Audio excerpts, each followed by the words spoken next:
Okay, guys. Long time no see. I know. Uh, it's overlooked me. I've had a bronchial tube infection. I've had a respiratory tract infection over the last couple weeks. I just ain't been able to really make a video at least the last couple weeks because of that. And uh, I also, in some ways, I just hadn't really known exactly what to say. I don't think in some ways. Many things I just don't know if I know what to say. Kind of hear my voice too. You might hear me sniffling a little bit. So if you hear me sniffling, you know why.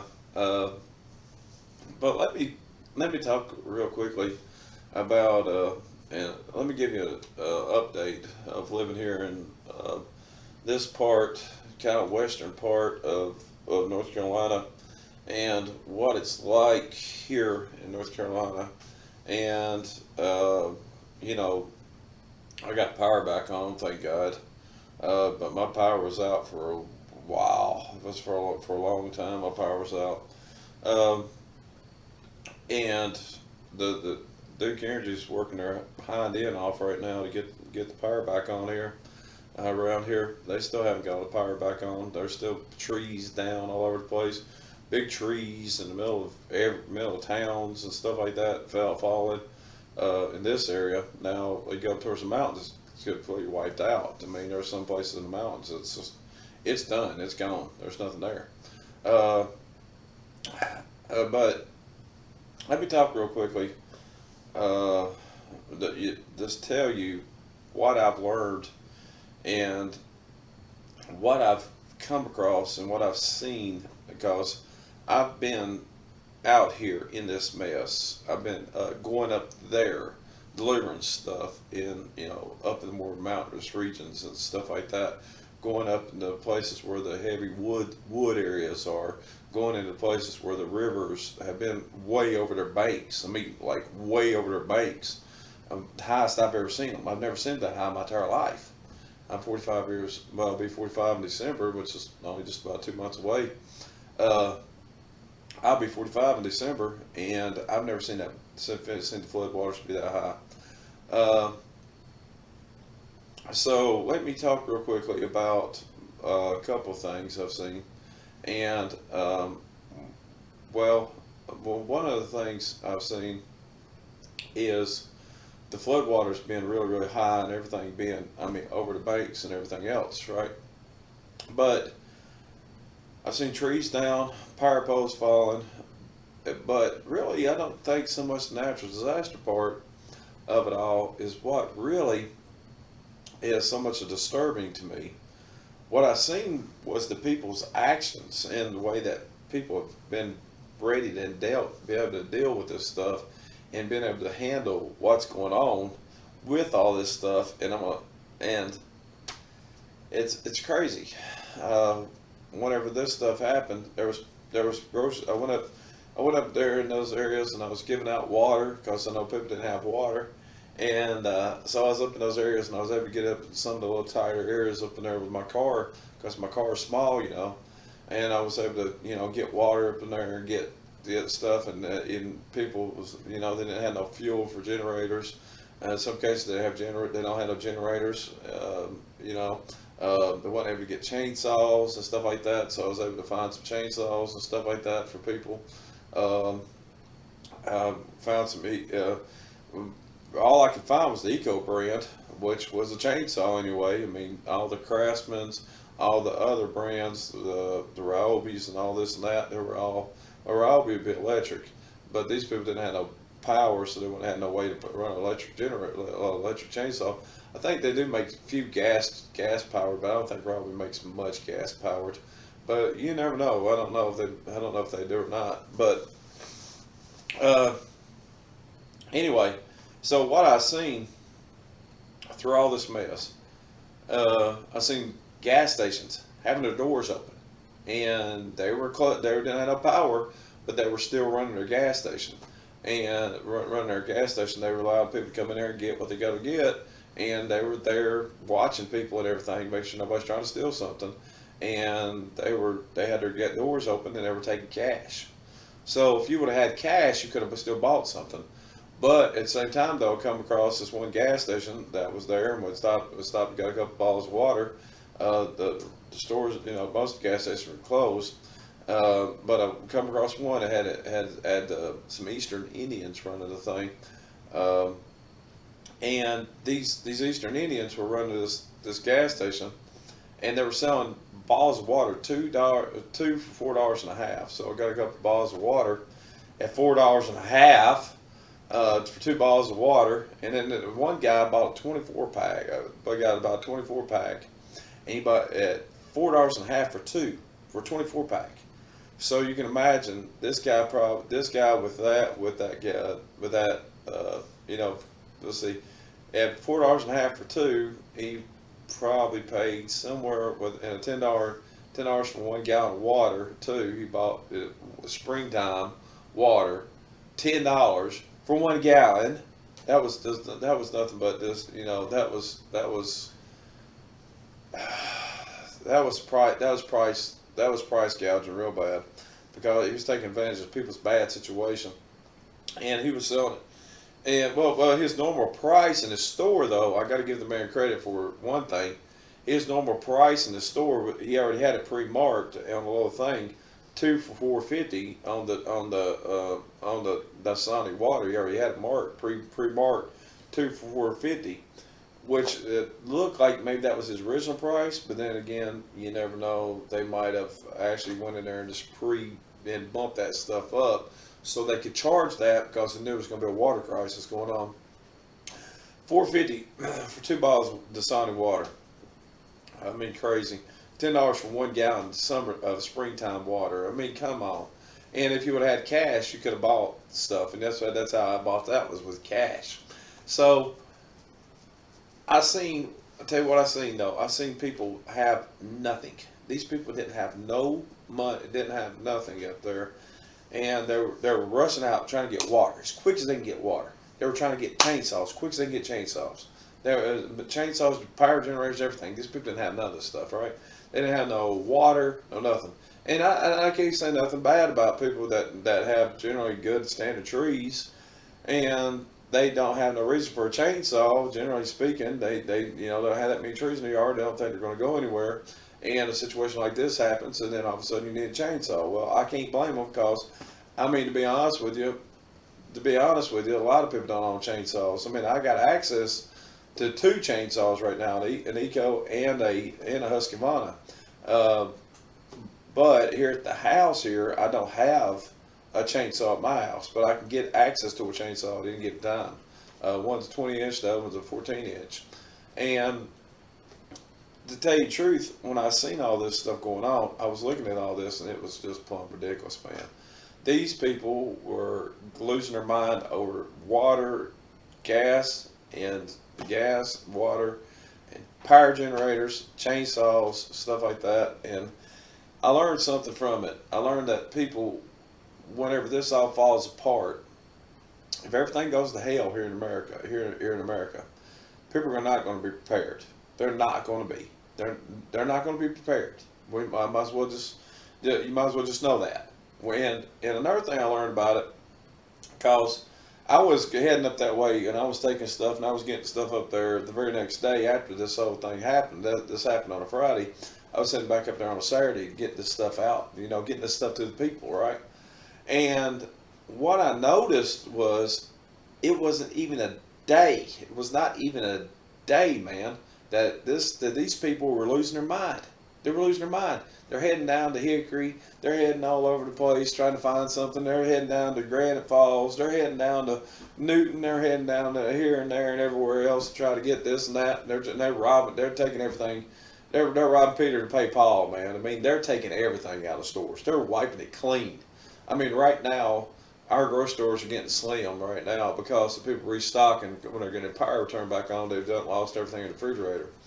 And but this is some of the better places. This ain't up there more in the mountainous counties, because like I've been up in there, and I was, like I said, I've been able to get up in that area some, and it's bad. It's bad. But like I said, these people they're nowhere near prepared for what they need to be prepared for. I mean, like, if they would have had water, they would have had some boxes of cereal. They would have had some boxes of cereal and some water, and let's say some powdered milk. Or one of the reasons why I got this little can out here is like you can take this right here, and you can it's just creamer, and you can take this evaporated milk right here, the creamer basically, and you can pour this pretty much in like let's say half gallon of water, and that'll pretty much make a gallon of milk right there, and you can sit there and eat cereal. You know what I'm saying? And the point is that you can make this stuff happen, you know. And from what I've seen, and what I've been there and done and everything, and I've seen people out trying to drive around this stuff, and the power and the stoplights aren't working. I've seen all kinds of stuff, and in some places there were people not going out because they couldn't get out. And I mean, you talk about bad. It's bad. And but I think the biggest thing I learned too, though, was all these people was trying to get a power generator. It was a power generator, and then they were trying to pump them. For some reason, I don't know why on God's green earth these morons thought that there's going to be a gas shortage. But these people were going down there pumping out the gas pumps as quick as they can pump them out, saying there's going to be a gas shortage. Oh my God! And some of the places that had power, now other places they didn't have no power. Entire town, like entire town of Valdez, didn't have no power. There was nothing open in the entire town of Valdez because there was no power, and they couldn't. It was down there trying to get all the gas, whatever gas station was open. They were down there trying to get gas out of trying to get gas or whatever else. Some places didn't have no power. You go more deeper in the mountains, there was less power. There was no power. Okay, but if you would have had cash, and let's say you would have had a dual fuel generator, that means gas and propane. It can run off either one. You'd been in pretty good shape because you could have switched over to propane, and you could have bought, if you would have had cash, and even though they didn't have no power to be able to pump it out of the tanks, you could have bought some propane tanks. You could have been just fine with running a power generator with the propane, and these people they don't have dual power generators. They got nothing but gas power generators, no dual power generators. Okay, so if you're going to get a generator, get a dual power. If you got a gas power generator, I don't want to tell you not to basically sell it, but basically make sure you have plenty of fuel for that dual power, for that gas power. But if you can sell it and you recoup some of your money and get a dual powered one, what I learned was you're better off with the dual powered one, because even if the store's still open, the power's out, you can still get a propane tank anyway. It doesn't matter because they'll sell you one of the propane tanks. Okay, in some cases they'll refill it right there. I mean, I know a place over it's on Highway 16 going to Townsville. They got this great big huge tank there, and in this great big huge tank, they will actually refill they'll take your thing, hook it up, and then they put on some big gloves, and then they'll refill your tank for you, and then they got somebody comes out there that knows what they're doing, is trained to do that stuff and not get hurt, and then they'll refill it back up for you. So if you would have, let's say, a 50-gallon tank, a 50-gallon tank, you'd be able to take it down there and get it, or a 60-gallon tank, you'd be able to take it down there and get it refilled. Or if you've got a 100-gallon tank or a 1,500-gallon tank, you'd be able to run that power generator for who knows until all the stuff's over, pretty much.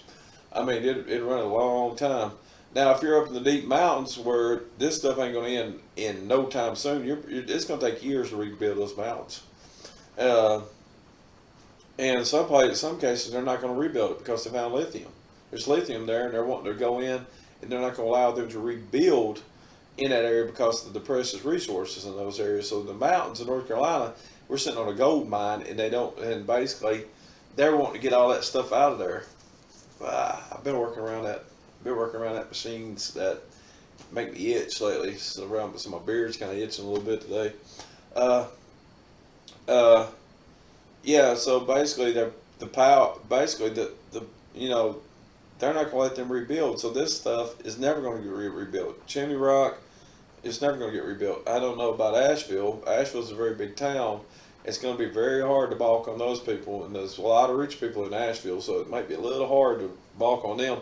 But there's other places, other communities, let's say like Black Mountain, who's been wiped out, and Chimney Rock and places like that. They're not going to let them rebuild. They're done. They're wiped them out. They're not going to let them rebuild. That's it. The government has no intention.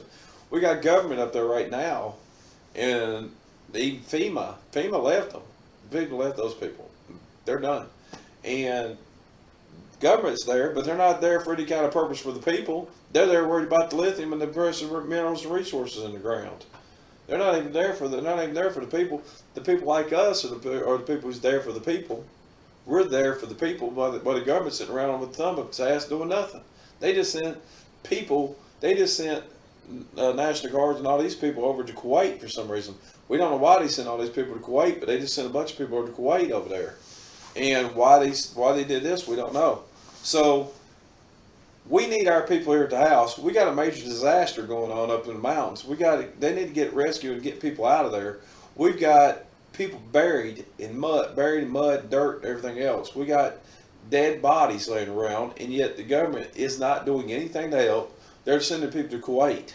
Why they're doing this, I have no idea. I mean, there's probably some kind of deep web information and secret stuff I could probably get into and try to find out and get into it and try to figure it out. But I don't know why the government's doing this, but they sure ain't doing nothing to help us people. It's us people that's helping us people.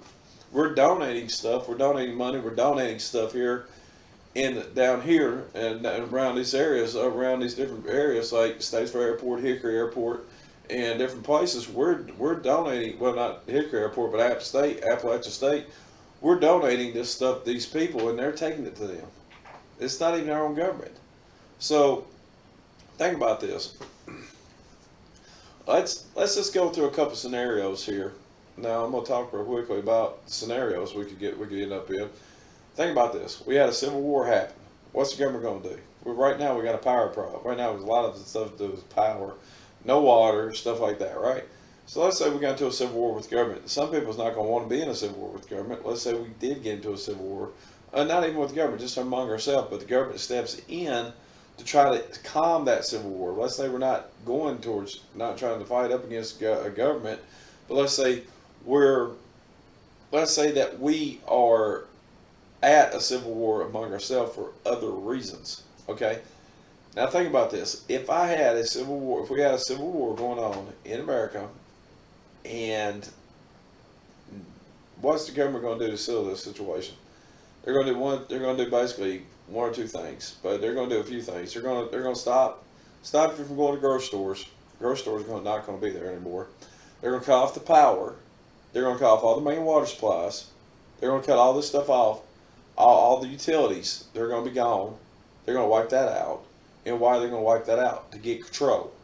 Okay? So when it comes down to it, they're going to be trying to get control by doing an episode just like this right here. Through turning off the power, stopping you from going to the grocery store, stopping all this stuff, stopping transportation, and everything else. They're going to do what they can to get power back, or try to maintain that power. So if we went to war, let's say with any means, by any means, in a civil war or something like that, that's exactly what's going to happen. Now imagine this. Let's say an EMP attack happens, and you're driving a newer car. Let's say you're driving a 2019 Honda, and it's got a nice fancy computer, or you got some kind of Volvo, and the thing's got 3 computers. And let's say you got 3 computers in that Volvo or something like that, or a Honda or whatever, and that thing doesn't crank whenever the EMP attack happens. Power's gone. All right, you got no way to go. You got no way to go. You got nothing. You're stranded. You're here. You're with me. Congratulations. Okay, so what can we take from this situation right here? That you're stranded, you're in this situation, and you're not getting out of it. You go down here to Walmart, they're not open. They just got the doors open enough for the employees to get out of the place, and then they turned around and locked them behind them when they left. That's how that worked. That's exactly how that worked. They turned around and left, and then when the employees went out there, some employees' cars cranked, some didn't. And then they found out what it was when they found the cars being littered along the highway, wrecks and everything else, and they're having to do like this to try to get down through there, and if they can make it home at all, they might be walking home. And this is the situation that they're in because of the EMP attack. Unless it's a nationwide power grid, and they send cyber attacks here in America. When this power grid goes down, and we're in the same situation we are here without power and stuff like that, we're all in trouble. We're all screwed. We're all in trouble. The world's a big mess. Then what are people going to do? All right. And like I said, what I've noticed that it's 24 hours. It's not 30. They always say it's 9 meals to anarchy. I tell you like this, it's 1 day to anarchy. You got 24 hours. Because I tell you what, within 24 hours, I see people losing their mind.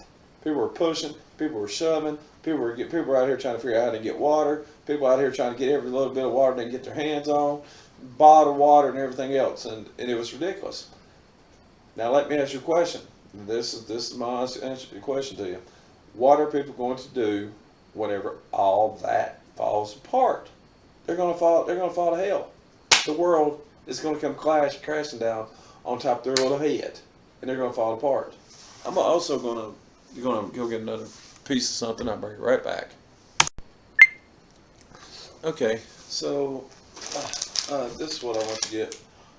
Well, another thing, like I said, if people had water, people that didn't have water, they would have had this down here. It's called an outdoor. This is called an outdoor survival water filter, and this is something I got when I bought a survival kit. I've also got a Sawyer water filter. That's in my big bag, the one that I usually don't pull out too much. I pull it out, but it usually doesn't need to be pulled out for anything. This right here is called it's a water filtration system, and what you do is you take this, and I'll show you how this works in a second. I'm going to keep it clean. I do not want to get this thing dirty by no means of the stretch of the imagination. But yeah, you just unscrew this piece right here. It just sort of pops off. And then you can take and you stick. See, it should be, this piece here goes on here. This piece here goes on here. That's the way it should. Well, no, wait a minute. No, wait a minute. This is the mouthpiece. This is the mouthpiece right here. So basically, you can still stick this right here. Let me see here. So I've never actually pulled this guy out.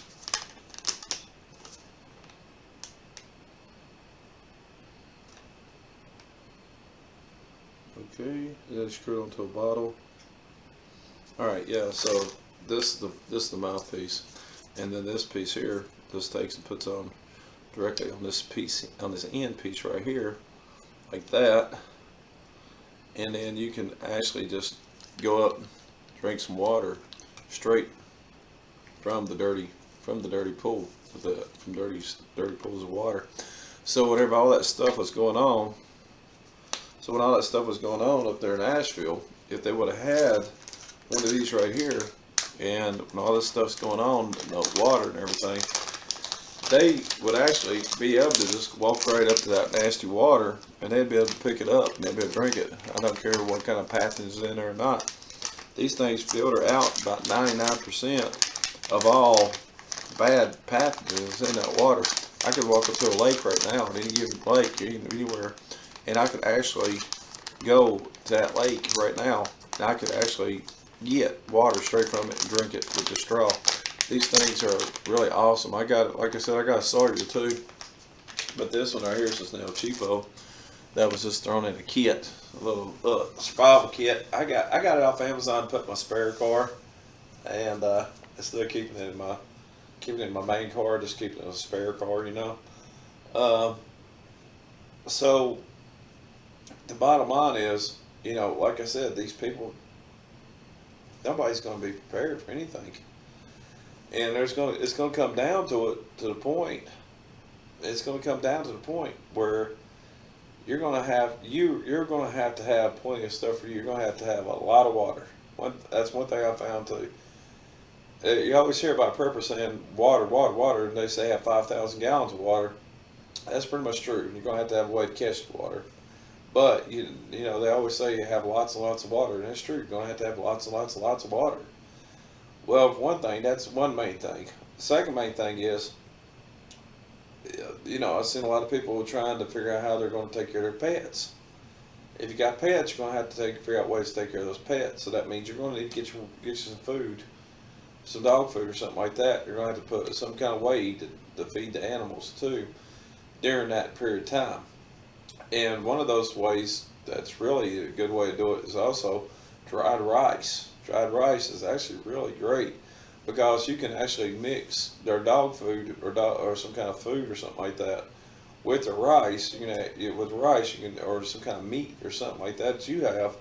You can have that for your dogs. Now, in some cases, if you get some kind of freeze dried dog food or something like that, it can be really expensive. And but if you, let's say, are cooking something else, you can always, let's say you got a dog or something, you can just throw the dog what you eat, so to speak. You can just say, hey, make a little extra for my dog. So you need to take that into consideration, because that's the one thing I've seen is that people would have these animal crises where they weren't able to really feed their own animals. They didn't know how they was going to get water for these animals and stuff like that. So you need to add them into that equation too, not just you, the people in your house, but that into that equation. I've seen so much stuff, and it's really been, in some ways, this whole thing's sort of been like almost traumatic in some ways because of just the fact that the stuff I've seen and the big trees collapsing on people's houses, and so the structures we think we got that's going to be good, we're not as good as we think we are. So we need to have stuff to fix our homes, stored away also. And I mean, it's something that you wouldn't believe. I mean, really, when it comes down to it, I don't know. I really got to tell you, people are not going to be prepared. They're not. They're not. No matter this hit, it doesn't matter if this hit. It doesn't matter if COVID hit. It doesn't matter. 5 years from now, 4 years from now, 2 years from now, people are going to be doing the same thing they've always done. Back to the world, back to the nature, back to everything. Everything's all great. Everything's all fine. The world's hunky dory. We're all back in. We're all over here in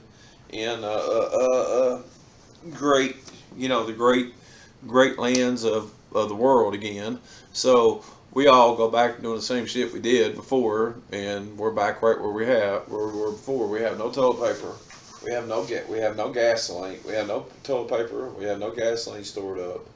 We have no water stored up. We have nothing. We're right back to square one. And that's the way that's going to work. Okay, because right now I've been seeing toilet paper shelves getting emptied. People, I don't know why. When a disaster hits, everybody thinks they got to buy toilet paper, but they're all going out and buying toilet paper. They learned nothing from COVID. Now they're having to buy toilet paper. All right, they've learned nothing from the past situations, and they're going to learn nothing from this situation. And the best thing that you can do is be prepared. I thought that that COVID had made a whole bunch of preppers. People had started waking up and realizing they need to become preppers. But there has been some, and that's great, there's people that have. But the truth is, there's not nearly enough that, and on top of that, at any given time, we got quite a few things that can happen. We could have China send an EMP attack over here. We could have Russia send nuclear war, start a nuclear war with us. We got hell about to break out loose in the Middle East. They could also do what we call, everybody's in their happy little world. Right now we're blocked. Right now I forget how many cyber attacks they say they block on the United States power grid from other countries. But right now other countries are sending stuff for our entire power grid, trying to continuously cyber attack our power grid continuously. And at any given time, this whole thing, this light, the fuse can pop. When this all starts, it can all fall to pieces. And we really need to think seriously about a lot of things. We need to take a lot of things into consideration. And this is really going to also, watching the recovery of all this and seeing what people do and how people pull together. I can tell you this: up in that area, up in the areas in the mountains and stuff where they're more like I say hillbillyish. Mal, get out. Well, let's say where people are more hillbillyish. They are better about sticking together and kind of pulling together as a group. And as you get down more towards the lower part, I've noticed that people aren't as much, and it's more because they're more of a city dwellers. All right, but as you get more hillbilly, more kind of hillbilly, and more mountain, more country type people, they sort of are pulling together, helping each other out. One person has a chainsaw, they're all coming over. You got 5 or 6 people coming up with chainsaws, and they're kind of going at it. And then in some cases, there's people trying to deliver aid up there, and I've been up in there too. And of course, I had a gun with me the whole time. But there was people up there trying to deliver aid, and there was people actually stopping and robbing people and stuff like that too. And that's another thing to think about. The people doing what we call the marauders. And the truth is, we need to seriously think about it, look at it, and try to figure out exactly what are we going to do about this situation. What are we going to do? How are we going to make it through these situations? And we need to seriously look and try to figure out what we need to do and how can we better prepare. And like I said, right now I'm seeing a lot of stuff to do with having cash on hand. Right now I'm seeing a lot of stuff to do with having cash money on hand, having fuel on hand, having a lot of water on hand, having food that does not require being refrigerated, having a lot of different kind of stuff like that. I mean, and a lot of people kind of get online and they sit back and behind their computer and they think they got it all figured out how this can play out. I don't think anybody really does. Not after seeing this situation. I don't think anybody does. I don't think anybody really is knowing and prepared for it. And the reason why you can't prepare, the reason why it's hard for us to prepare, is because other people are not preparing. So while we're prepared, we're preparing, we're getting our stuff together, we're getting ourselves straight, while our lives getting straight, these other people aren't. So while they're not getting their life straight, while they're falling to pieces, we are prepared. So one thing you gotta look at is that too. We need to, get this stuff straightened out so that we have plenty of stuff like toilet paper, so that we have plenty of, powdered, freeze-dried, PB peanut butter. We need to make sure that we've got, powdered milk. We need to make sure that we have plenty of breakfast cereal on hand. We need to make sure that we have a lot of things. Anything that we can eat. We need to have rice. We need to have beans. We need to have many different things.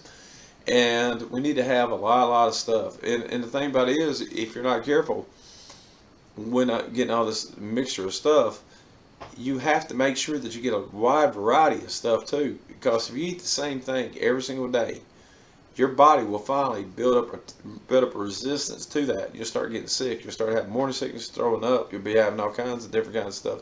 Your body will finally start to reject the foods that you're trying to eat. So you can't be just beans and rice. So because there's certain things that when your body gets too much of one element, it will actually start to reject that element because your body's saying, "Look, you're killing me." So your body will stop taking in that food that you're continuously eating, whether that be, if that's beans and rice. Hey, even if you could survive on beans and rice every single day for 20 years, the problem with living on beans and rice for 20 years like that is your body. Well, I mean, you're eventually, you're going to have a lot of vitamin deficiencies and different stuff like that. But there's going to be other kind of aspects too that, it's just not going to be healthy. You're going to be way too skinny, so forth. So you need to think about a lot of stuff to do with that too. The other thing you need to think about is canned meats. Canned meats, freeze-dried foods. That's a good thing to have too, because like I said, when I seen this whole thing go down, it definitely changed my way of thinking a lot too. And on top of that, think about this too. As let's say a hunter-gatherer situation. I talk a lot about hunter-gatherer situation. But in a hunter-gatherer situation, when this happens, you know how many animals have died right along with all this mess? If I would try to hunt, let's say in the mountains right now, it'd be so messed up as far as hunting wise. It would not hardly be survivable. I couldn't survive in a situation like that. You couldn't survive in a situation like that. We have to be prepared in advance for a situation like that. All right. So, sure, a lot of stuff does help, but there's no perfect scenario. There's no perfect situation. There's no perfect preparing. But I can tell you this: if you're getting prepared now, you're getting better off. So just keep that in mind. I mean, it doesn't matter what you get. You can also get bartering items, and so you can trade people for stuff. So think about all that. Anyway, be good. Take it easy. Be good at it. And I'm hoping to start making more videos. I'm hoping to get back on here. I've been down sick for 2 weeks. I had a bronchial tube infection. Some kind of respiratory tract infection. It started out around my back, around my shoulder blade. It just started hurting. My back was killing me. I had a hard time breathing. And then it started working its way up for some reason. And my nose started running and stuff like that. Some kind of respiratory tract infection going on that's been hitting me for the last 2 weeks. So I've been trying to make a video, been wanting to make a video, but at the same time, I've just not been able to. I've been able to barely go to work and even cook food or anything. So anyway, be good at it, be safe, and be kind. All right. Another thing I've seen that people not being kind. Try to be as kind as you can, because whatever situation that you're in, those other people around you are pretty much in the same kind of rough situation too. So think about that. It's not just about you, it's about everybody else too. And a lot of other people are in a bad situation as well as you. Okay, so be kind, be safe, be productive, and have a good one.